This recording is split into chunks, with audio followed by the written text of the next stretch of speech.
মুখে বন্ধুত্বের মিষ্টি কথা বললেও ভারত আসলে নিজেদের স্বার্থটাই আগে দেখে। তাই ঢাকার সঙ্গে সুসম্পর্ক টিকিয়ে রাখতে বাংলাদেশকে এখন কঠিন পরীক্ষার মুখে পড়তে হবে। দুই দেশের স্বার্থ ঠিকমতো না মিললে সম্পর্ক এগিয়ে নেওয়া সম্ভব নয়, এমনটাই জানিয়েছেন এস জয়শঙ্কর। ধর্মকে পুঁজি করে ক্ষমতায় বসার জন্য মরিয়া হয়ে উঠেছে জামাতের মিষ্টি কথায় ভুলে গেলে দেশের মানুষকে বড় মাসুল দিতে হবে। তারা যদি কোনোভাবে গদিতে বসে তবে পুরো দেশকে ফিলিস্তিনের মতো বানিয়ে ছাড়বে বলে মন্তব্য করেছেন নুরুল হক নূর।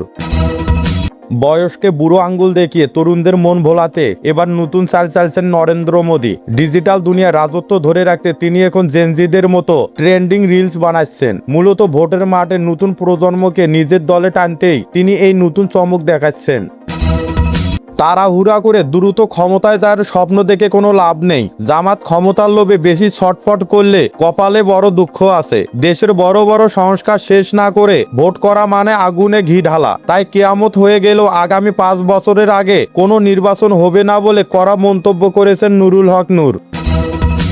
আমেরিকার খবরদারি আর চোখ রাঙ্গানিকে ইরান এখন একটুও ভয় পায় না। সমুদ্রের নিয়ন্ত্রণ নিয়ে ওয়াশিংটনকে তারা এবার সরাসরি দাঁত ভাঙ্গা জবাব দিয়েছে। হরমুজ প্রণালী যদি যুক্তরাষ্ট্রের নিজের সম্পত্তি হয় তবে ক্যালিফোর্নিয়াও ইরানের বলে মন্তব্য করেছেন ইরান প্রশাসন। রাজনীতির মাঠে অনেকেই শুধু চটকদার কথা বলে হাওয়া গরম করেন, কিন্তু সব ঝড়ঝাপটা সামলে মাঠে টিকে থেকে আসল বাজিমাত করেছেন আন্দালিব রহমান পার্থ। নিজের বুদ্ধি আর সাহস দিয়ে তিনি রাজনীতির আসল নায়ক হয়ে উঠেছেন বলে মন্তব্য করেছেন রাশেদ খান। একটি পুরনো কাগজের টুকরোর দাম যে সোনার চেয়েও বেশি হতে পারে তা প্রমাণ হলো। স্ত্রীর মৃত্যুর পর মন ভাঙ্গা এক বন্ধুকে মহাত্মা গান্ধীর লেখা সান্ত্বনার চিঠি নিলামে ঝড় তুলেছে।